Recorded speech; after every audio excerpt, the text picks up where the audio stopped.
Presidente, Presidente da ES, Professor Vítor Santos, é bom tê-lo outra vez aqui connosco, abordando estas questões. E gostaria de começar naturalmente pelo problema do preço, do esclarecimento destes problemas, particularmente do preço, dado que à tarde teremos aqui o Sr. Ministro da Economia numa abordagem sobre o mesmo tema. A primeira questão é dizer que o aumento do custo da energia é 4% no mercado regular, portanto, consumidores domésticos, mas é uma evidência que estamos a dizer um número que não tem nada a ver com a realidade, porque, de facto, relativamente a 2011, ao presente ano, tem que se somar a subida do IVA, mesmo que ela tenha sido feita apenas nos 2 últimos meses, e a possível subida, não sei se nos pode dizer alguma coisa, porque não vejo qualquer referência a esta matéria, decorrente da transposição de uma diretiva comunitária e prevista também no memorando da Troika de 2% ou 2 pontos percentuais. Gostaria de saber alguma coisa.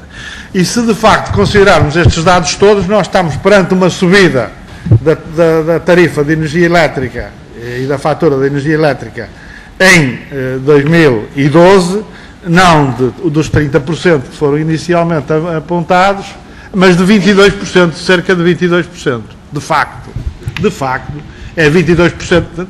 Estarmos a falar em 4% não tem nada a ver com a realidade do aumento do preço da energia elétrica que os consumidores domésticos vão pagar em geral. A grande maioria, os 4 milhões que aí refere. Depois, uma das questões que aí refere é o deferimento para 2013 de 1.080 milhões de euros que deveriam ser incluídos no déficit tarifário, acrescentado ao déficit tarifário, portanto foi adiado para 2013, por virtude de um decreto-lei do Governo de quinta-feira, dia 13 de outubro, e do chamado, aquilo que referiu do alisamento, mas eu, relativamente a este decreto-lei, gostaria de dizer que, mais uma vez, houve, com toda a chamada independência do funcionamento da entidade reguladora, mais uma vez, previamente à fixação da tarifa de energia elétrica, ou há uma intervenção do Executivo a alterar e a condicionar a tarifa futura, o que mostra como é que estas coisas continuam a funcionar, com todas as teorias que se continuam a desenvolver nesta matéria. Aliás, gostaria de saber qual é, de facto, nestes 1.080 milhões de euros deste adiamento, deste empurrar com a barriga para a frente, quanto é que custa, quanto é que resulta do alisamento, quanto é que custa das CMECs, se nos pode dizer. Também, pelo que percebo da referência que é feita, nada daquilo que estava previsto no memorando da Troika, exceto a subida do IVA e o possível aumento do imposto especial de consumo, concretamente alteração de CMECs e CAIs, alterações na produção regulada, na produção apoiada, concretamente renováveis, e da cogeração. Nada disto teve reflexos na tarifa deste ano, mas gostaria de ter isto confirmado. Relativamente ao mercado não regulado, uma das teses que continua a estar em cima da mesa com a liberalização destes mercados é que eles vão permitir preços de energia mais barata. Mas o que nós tivemos em 2011, logo em janeiro de 2011, nestes mercados, particularmente num conjunto de setores industriais, foi um aumento significativo da fatura energética que rondou, por exemplo, no setor têxtil, cerca de 17%. Eu gostaria de saber se há alguma avaliação do que é que pode acontecer no mercado não regulado relativamente à fatura energética. O Sr. Professor referiu que há uma possível redução no valor do acesso às redes, pelo facto dos produtores passarem a fazer parte deste pagamento. Eu gostaria de saber, de facto, qual é o valor médio dessa redução que está previsto. Depois, questões mais concretas que gostaria de saber se nos é possível dizer. Tarifa social. A tarifa social, eu gostaria de saber quanto é que ela irá custar aos eletroprodutores em 2011, se há uma avaliação do seu custo, e quanto é que irá custar em 2012. Uma outra questão diz respeito ao custo, que estão aqui incluídos, dos terrenos das centrais hídricas. Eu não vou aqui fazer o pronunciamento político sobre esta matéria, que reservo para o Sr. Ministro da Economia, que custou o ano passado 24,2 milhões de euros. Gostaria de saber qual o possível valor destes arrendas este ano. E a mesma coisa relativamente à garantia de potência. A garantia de potência em 2011, no presente ano, irá custar qualquer coisa como 66,6 milhões de euros, números avançados o ano passado. Qual é a situação no presente ano? Cogeração, gostaria, há a referência de uma subida dos custos com a cogeração, gostaria de ter uma ideia do valor e se essa subida se deve fundamentalmente a quê? Ao aumento do número de licenças, ao aumento da potência em cogeração. Gostaria de perceber melhor as razões desta subida na cogeração. Depois, e até perguntar-lhe, nós chegámos aqui a fazer uma audição com o Sr. Presidente sobre estes problemas da cogeração na altura em que esteve aqui em debate a apreciação parlamentar de um decreto-lei do anterior Governo. Qual é a avaliação que tem neste momento da situação? Porque vão-se referindo o problema de que está a ser feita uma utilização ilegítima, não ilegal, mas ilegítima da cogeração. Concretamente, fala-se em fábricas de eletricidade, portanto, empresas que não estão a associar e guardando os coeficientes adequados entre a produção de calor e de eletricidade.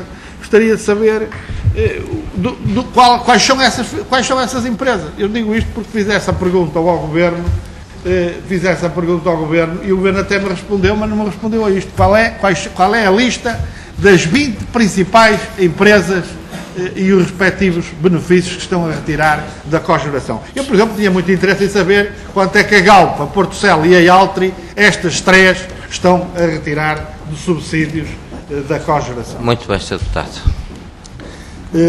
Sr. Presidente, eu vou terminar com uma questão muito sintética, ao colocar aqui ao Sr. Presidente é muito simples.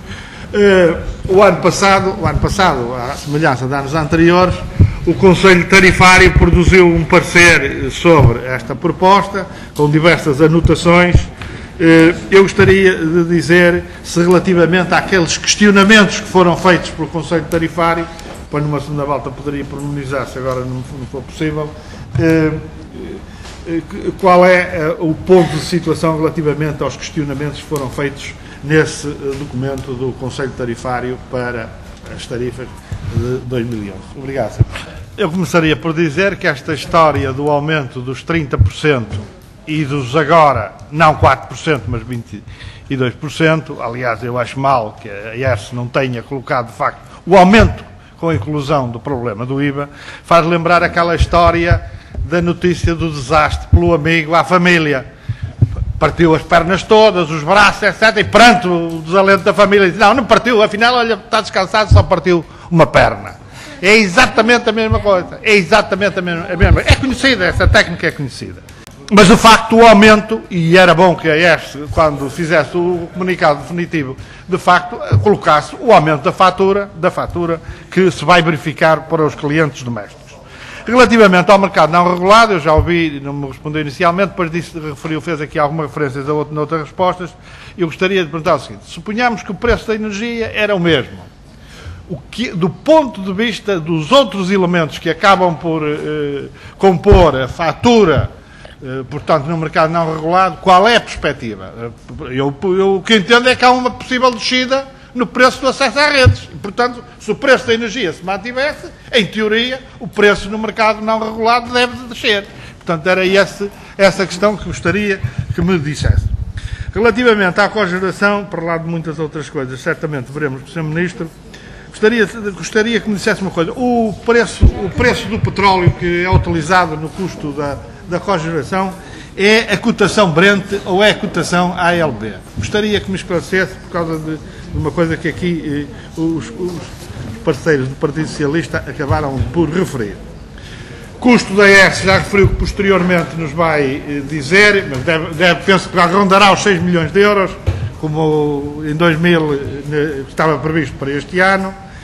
Gostaria de ter uma ideia se está em cima da mesa a revisão da lei orgânica da ERSE, que já se falava anteriormente, e concretamente de um problema detectado nesta casa o ano passado, a composição do Conselho Tarifário, que não respondia minimamente à necessidade, particularmente, da presença dos setores da indústria transformadora. Depois, gostaria, fiz-lhe a pergunta em geral, provavelmente não percebeu, mas gostaria de saber que, relativamente a um conjunto de elementos que o Conselho Tarifário vem pedindo há anos, as demonstrações relativas ao equilíbrio económico e financeiro das empresas reguladas, o estudo comparativo da União Europeia A15 sobre o sistema de preços aplicáveis aos produtores em regime especial, os custos da atividade da comercialização da energia elétrica. Gostaria de saber se tem como é que estes processos já avançaram ou não avançaram. Depois sabemos que há um velho problema ligado a um compromisso tarifário de 50 milhões de euros com as empresas elétricas dos Açores e da Madeira. Eu gostaria, e o próprio ERSE considerava que estava a penalizar fortemente estas empresas, gostaria de saber se este problema já foi resolvido, ou quando vai ser resolvido. Depois, uma questão que também tinha sido levantada pelo Conselho Tarifário diz respeito ao problema da convergência com as ilhas, com Açores e Madeira.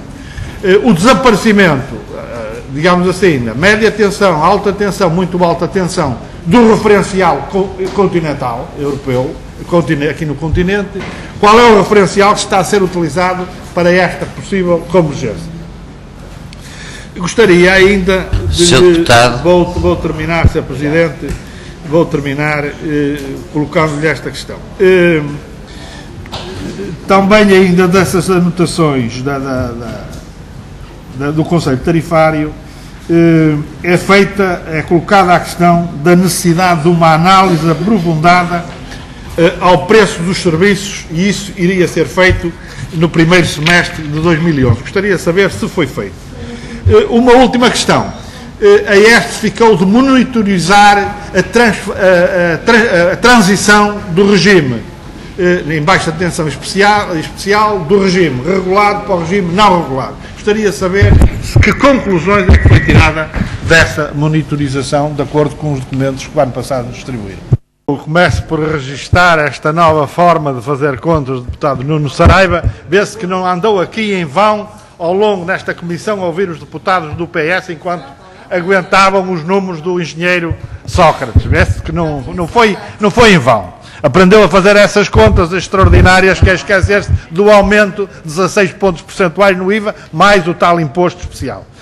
Sr. Presidente da ERSE, eu queria lhe colocar uma questão, há um bocado inicialmente referido, depois não fez qualquer referência a ela, mas agora gostaria de colocá-la como questão central. A ERSE é independente, diz o número 2 do artigo 2º do seu regulamento, no exercício das suas funções no quadro da lei, sem prejuízo dos princípios orientadores da política energética fixados pelo Governo nos termos constitucionais e legais.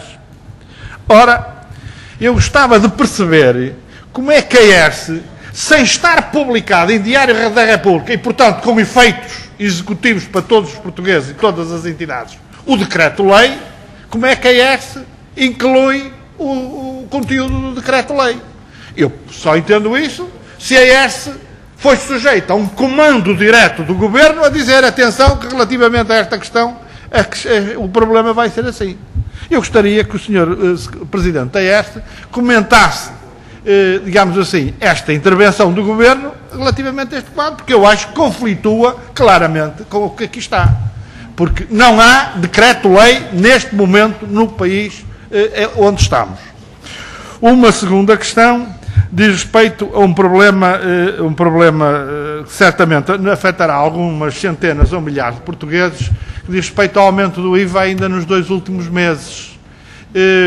Para todos os clientes que tinham fatura certa. Eu gostaria de saber o que é que foi visto para que eles não fossem prejudicados. E gostaria de concluir com as maravilhas da tarifa social. As maravilhas da tarifa social são as seguintes.